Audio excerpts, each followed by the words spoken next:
Za članove udruženja na 2 točka, sajamski popusti važe tokom cele godine.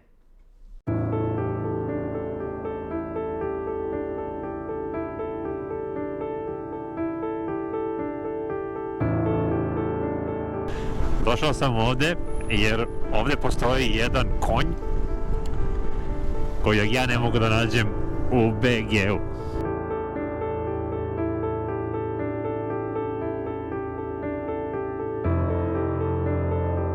Kimco nam predstavlja 4. generaciju Excitinga koji je svetlo s asfalta prvi put video 2005. godine. Osvežen je unapređenom digitalnom tablom, oštrijim crtama i inteligentnom kontrolom trakcije. Exciting 400 sa oznakom VS nudi visok kvalitet upravljanja, kočenja i performansi, vođen iskustvom prethodnih modela.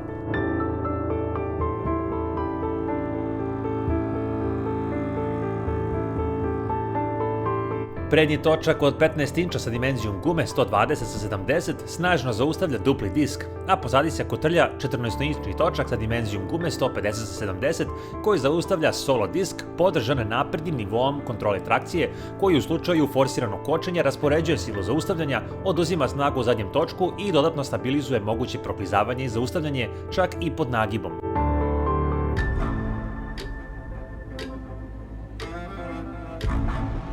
Zadnji dupli uljni amortizer ima sportsku notu i moguće ga je podesiti po željenom stilu vožnje i tvrdoće u 5 različitih nivoa.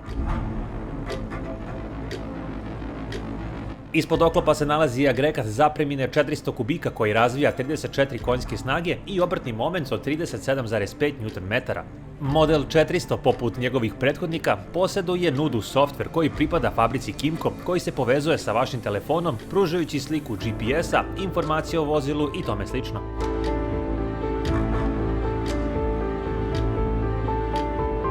Masa skutera sa svim tečnostima iznosi 213 kg, visina sedišta je 80,5 cm, a ispod njega se nalazi tovarni prostor od kojeg se očekuje više. Kapacitet rezervoara je 12,5 litara, a prosečna potrošnja u kombinovanim uslovima vožnje je između 4 i 4,5 litara.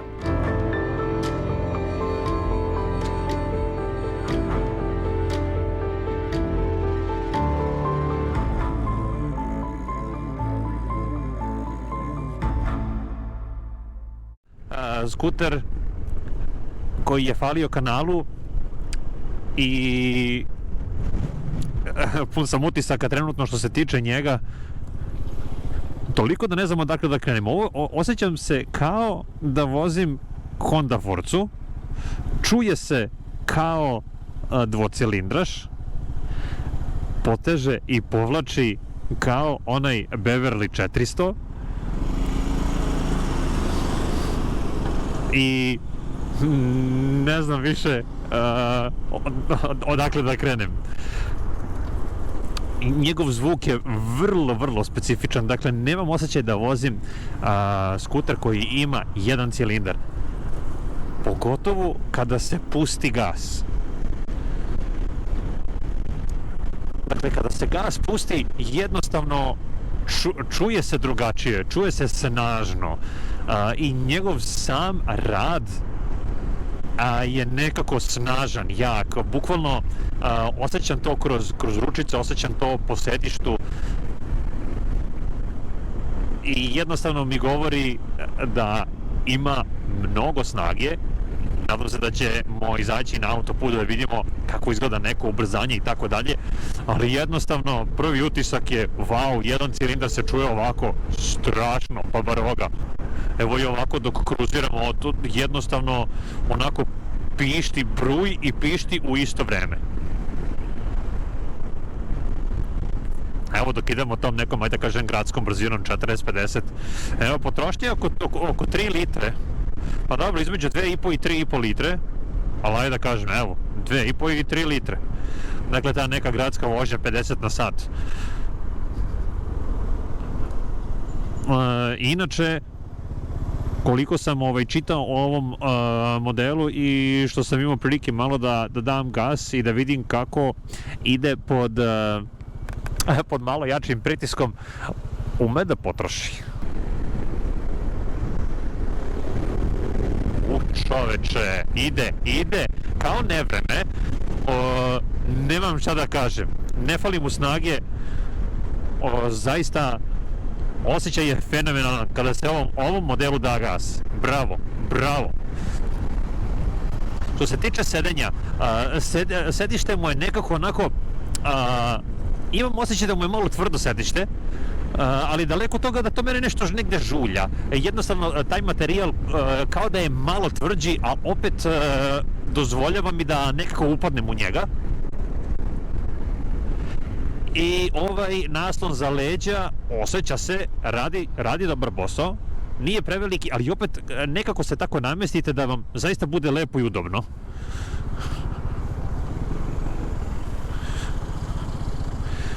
Ajmo sad ovako dok stojim. Sad, obzirom na to da je ovaj skuter zamenjen po principu starog za novo i on ima ovo, hajde da kažem, tucano odelo, tucanu presvaku, i što se toga tiče, ja nisam hteo da je skidam, hladno je vreme, dobro mi dolazi, odnosno super me služi, ali evo ovako, recimo na semaforu, ne mogu sa punim stopalom da se naslonim na ulicu i ne treba opet jedno sedenje koje je onako, pa čak i malo povišeno, ako mogu tako da kažem.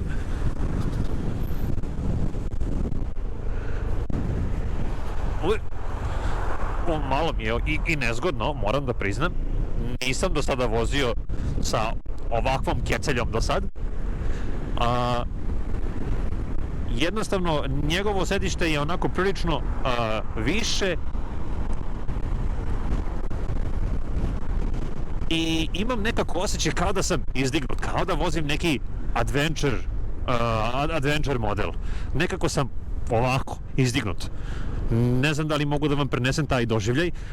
Na ostalim modelima imam osjećaj donekle da sam nekako malo više onako niže pozicioniran kada je reč o samom sedenju. Meni to ne smeta, to je samo neki moj subjektivni osjećaj, nešto na što sam ja navikao, ali generalno udobno je i kada se malo da gas, to uzvišeno sedenje nekako vam daje neku vrstu autoriteta na putu. Možda će to malo bolje objasniti i vlasnici ovog modela. Jednostavno nekako visoki ste, snažni, imate dobru kontrolu nad ovim modelom. Kada smo već tu kod sedenja, evo recimo da iskomentarišemo samo ručice upravljača. Imam, kao što sam i rekao, imam osjećaj da vozim na neki način Honda Forcu, koju sam ja karakterisao, ako ste gledali onaj moj klip pre više meseci, kao da je nekako da je upravljač malo niži nego kod recimo ostalih modela 300, 350. Ok, ovo je 400, nećemo da mešamo babe i žabe, ali čisto pokušavam da vam prenesem neko svoje viđenje svega toga. Super, sad ćemo da stanemo na semafor pa taman da vidimo o čemu je tačno reč. Super. Sad, da malo pomerim ovo. Ovo je neko moje ravno sedenje. I ono što sam htio da kažem, što imam osjećaj da su ručice malo niže, ja ako krnem pun radius, tu kačim. Dakle, ok, činjenica je ta da imam možda malo deblji džon, ali opet to je nekako, tu ne mogu da napravim ono što bi se reklo u ovom sad smislu pun desni. Tek možda malo kada ispravim, odnosno kada malo ispružim nogu napred, onda mi se čini da je sve to nekako malo komotnije.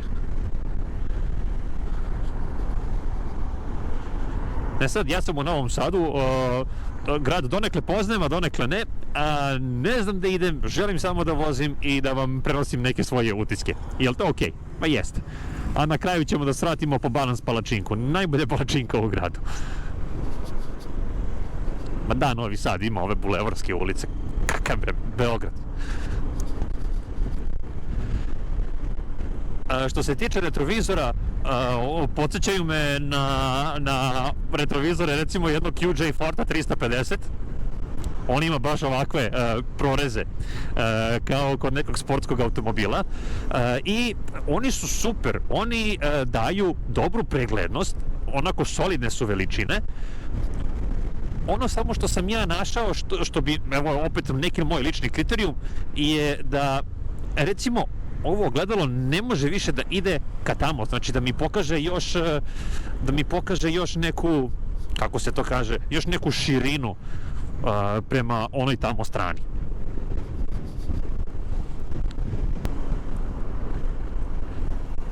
Dakle, ako mene neko pita za mišljenje, ja bih voleo da su ovi retrovizori možda još malo ovamo, ili voleo bi da imaju malo veću mogućnost da ovo ogledalo gurnem još malo ka tamo kako bi oslobodio ceo taj vidik iza sebe.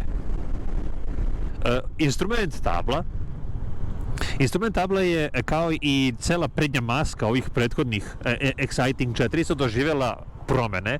Dakle, nekako je više digitalna, podsjeća na onu tablu od njegovog starijeg brata AK 550, i velika je, pregledna je i zaista super je, odlična je. Što se tiče vetrobrana, on se podiže onako manuelno, dakle na pritiskom na ovaj klik, vetrobran se spušta i podiže pomoću vaših divnih ruku. Dakle, nemamo tu neki, ajde da kažem, nešto savremeno, sad neko dugme, što je šteta, a možda i nije, zavisi kako je ko navikao. Ja sam navikao sa mog skutera da manipulišem time pritiskom na dugme, ali nema veze.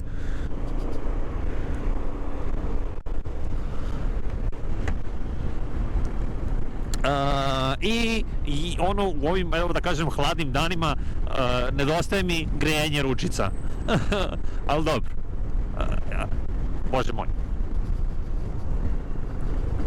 Inače, ovako kada se vozi po gradu, on, hoću da kažem, nema neke vibracije koje biste vi naveli, evo recimo od vibracije, odnosno specifičnost rada motora kod Loncinovih modela. Jednostavno, kod ovog ovde osjeća se ta neka snaga i kao da motor drhti od snage. Iako on po njegovim specifikacijama ima tu nekako 34-35 konja, imam osjećaj da pri ovoj nekoj gradskoj vožnji da je mnogo snažniji i mnogo živahniji od Zonte sa 350, ajde da kažem, Pričamo sada o kvalitetu plastike, dugmića i svega ostalog.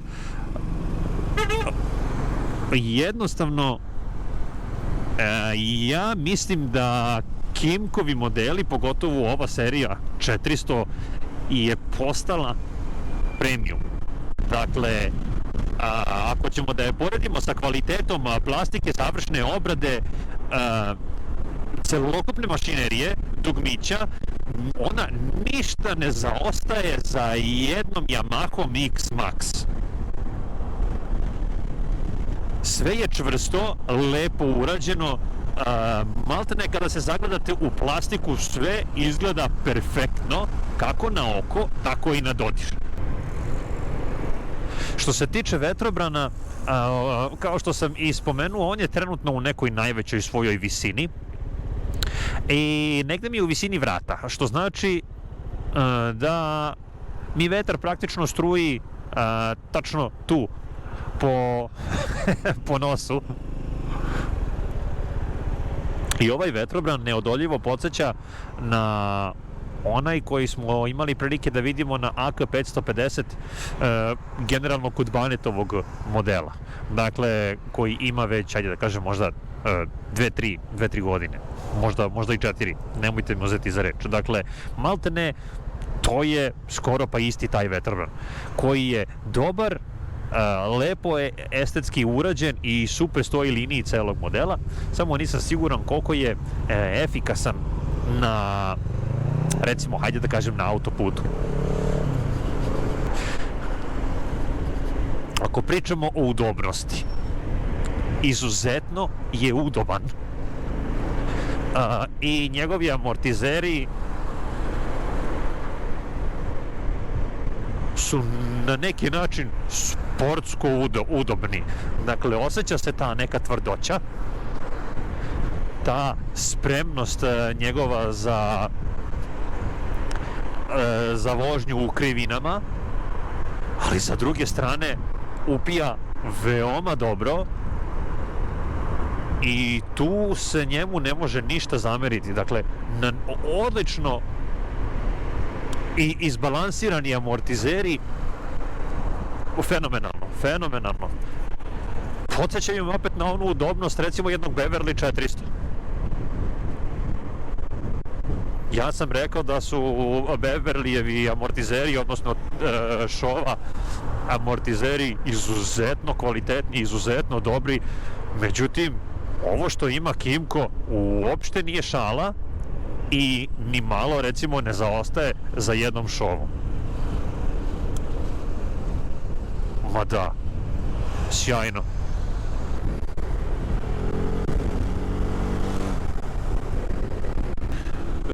Strava, kao da ima neki izduv koji je van serijski.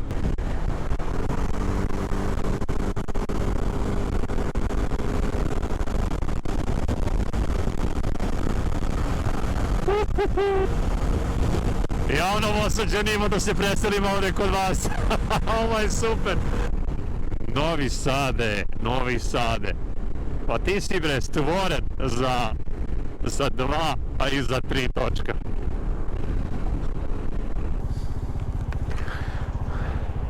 Pogledajte vi ovo mesto za okupljanje. Voleo bih kada budemo dolazili iz Beograda za Novi Sad, kada budemo organizovali jedno naše skuter druženje, da se nađemo ovde. Zapamtite to. Dakle, ovo će biti mesto sastanka. Samo mi napišite u komentaru, jer to legalno da se u sred bela dana ovdje skupljaju ljudi. Zaista ne znam, što ne bi bilo. Pogledajte što ovo super izgleda. Ovo je falilo kanalu. Svedoci ste i sami da sam se mnogo cimao oko papirologije i oko svakojakih stvari oko udruženja. To mi je odvlačilo mnogo fokusa od recenzija skutera, praktično od onog programa koji ste vi zavoreli, zbog koje ste počeli da pratite ovaj kanal. Obećavam da ću se u narednom periodu potruditi da radim više recenzija, pa i van grada, van Beograda. Mislim da smo u Beogradu sve videli. Jednostavno, van Beograda postoje neki skuteri i neki modeli koje jednostavno ja nemam u svom komšiluku i sada mi vreme može dozvoliti neke izlete poput ovog, da probam različite modele, a sa druge strane, što se tiče financija, njih ćemo pronaći. U redu, jer ja sve finansiram ovo sam na svoju inicijativu, ne dobijam novac ni od koga, nemam sponzore. Štrand, bravo, jao, kako je ovo dobro leti. Pa, svi vi koji živite u Novom Sadu, vi ste bogati ljudi, idete pešaka svuda, ne treba vam tu i tamo neki prevoz, ajde da kažem gradski autobus, ok, manji je grad, stiže se brzo svakako, ali vi sednete na biciklu, na neki električni skuter, na jednu ovakvu mašinu i svet je vaš. Zato sam rekao, preselit ću se ovde možda jednog dana. Ali ova kočica kako radi, ljudi, ja ne mogu da vam opišem. Ovaj motor ima ozbiljno kočenje, ova 2 prednja diska stežu kao slon. Mislim da bih jedino mogu porediti snagu ovog kočenja sa jednim BMW C400 GT. To je to. Ne smem da se usudim da kažem da ima bolje kočenje od njega. Jednostavno, meni se vraća film jednostavno vožnje tog BMW-ovog modela koji ima užasno jako kočenje i ovaj model uopšte ne zaostaje za njim. Fenomenalno. Vidjeli ste ona 2 prednja diska napred. Užasno snažno. Što više vozim ovaj model, sve mi se više sviđa. Ja sam trenutno vozio recimo bez kontrole trakcije. Mislim da to nije dobra ideja. Evo, upalili smo je za svaki slučaj. Bože moj, nikad se ne zna. Ne znam šta da kažem. Prvo što sam na ovom modelu, koji je zaista iznenađujuće dobar, po svim nekim svojim karakteristikama, a drugo što sam u Novom Sadu i što imam prilike da ga vozim po jednom ovakvom mestu. Ceo moj doživljaj trenutno je odličan, ali moram da budem objektivan kada se radi o ovom modelu, da ga ne nahvalim samo zato što se ja osjećam super. Da, postoje neke stvari koje bih ja volao da su drugačije, kao što sam i rekao, ja lično, neki moj lični ukus, volao bi bar za cenu ovog modela da možda ima grejanje ručica.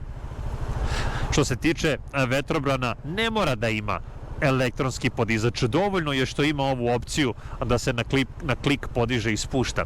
Ono recimo gde bih ja voleo da vidim ovaj model unapređen u nekom narednom vremenu, a to je prostor ispod sedišta, ispod kojeg ima mesta, pa hajde da kažem, samo za jednu full face kacigu. Dakle, njegov pritežni prostor ništa nije veći, a možda nije ni manji od recimo jednog Zontesa 350D, što ću opet možda reći donekle je šteta, jer je ovo mnogo veći model, mnogo ozbiljniji, mnogo jači i više je premium nego Zontes 350D. Ajde da budemo realni i iskreni, i košta, pa brat bratu, ajde da kažem, za 2.500 evra više. Tako da, to je jedna stvar. Druga stvar, ovo je ozbiljna turistička mašina koja ima onako, da kažem, finu potrošnju, možda čak malo i van serijsku, ali dobro, ipak je to agregat od 399 kubika, kaj da kažem 400, i zahteva snagu. Jednostavno, imajući u vidu to da je njegov kapacitet 12,5 litara, to je ono, recimo, gde bih ja voleo da ima malo veći rezervoar. Jer vi kad date malo jači gas i krenete negde na put, verujem da već na nekih 220-30 km vi imate potrebu da sipate gorivo kako biste nastavili put. Dakle, to me manje više podsjeća na onu kalkulaciju koju sam spominjao sa jednim, recimo, Simtelom.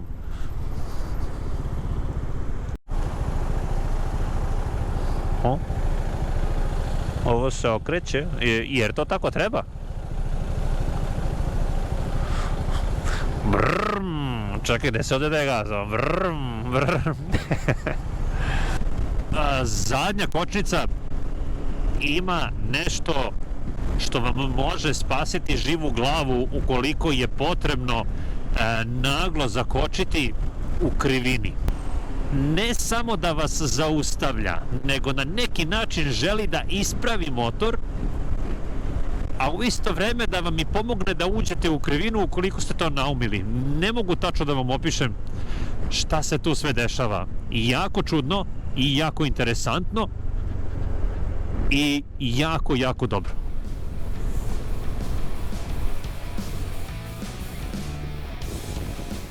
Pored njegove dobre snalažljivosti u gradu, izuzetan je na otvorenom putu, primetio sam da je vrlo stabilan i pored nekih većih brzina i preko 130-140 km na čas, ovaj motor ne mrda, jednostavno je ukopan u asfaltu i u nijednom trenutku nisam osjetio neku manju nestabilnost pri velikim brzinama. Rekao bih da je neka njegova optimalna zdrava putna brzina između 120 i 130 km na čas, koja i dalje ostavlja određenu rezervu snage za eventualno preticanje. Što se tiče neke njegove maksimalne brzine, nisam imao prilike da je dostignem, ali rekao bih da je ona tu negdje oko 155, možda čak i do 160 km na čas. Kada pričamo o udarima vetra, ja sam mislio da će ovaj vetrobran, odnosno njegova veličina, meni prouzrokovati veće turbulencije, međutim one nisu ništa vanserijske, ništa ozbiljne što bih ja naveo kako mi tu nešto smeta ili previše bruji. Svakako da postoji, što je normalno, ali tu neka veća turbulencija ne postoji. Što se tiče zaštite od vetra u predelu nogu, imajući u vidu to da imamo ovo Tucano odelo, odnosno presloku, ne mogu mnogo toga da kažem, ali što se tiče predelu ruku i ramena, da, tu postoji određeno strujanje vetra, jer kao što možete da vidite, tu ne postoji neka velika zaštita, a i to je na kraju dana i sasvim normalno. I pored toga što ima izuzetno moćan i snažan zvuk, pri velikim brzinama ovaj agregat uopšte ne proizvodi neko veliko brujanje, neke velike vibracije, sve ide glatko, jednostavno kada mu ponestaje snage za još brzine, on će samo prestati da ubrzava i to je to, čineći da se njegov agregat uopšte ne dere, da ne bruji i da jednostavno ne vrišti od iznemoglosti. Odličan agregat i to je ono što se meni zapravo dopada kod ovog modela.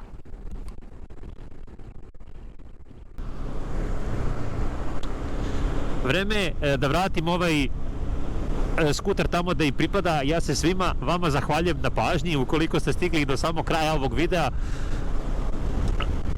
vidjet ćemo se i još na nekim drugim recenzijama skutera vrlo brzo. Do našeg nekog narednog susreta ja vam zaista želim svako dobro, bezbednu vožnju, a u komentarima dole napišite vaša iskustva sa ovim modelom, ukoliko ste vlasnik trenutni, ukoliko ste bili vlasnik, jednostavno podelite vaše iskustvo sa narodom. Doviđenja.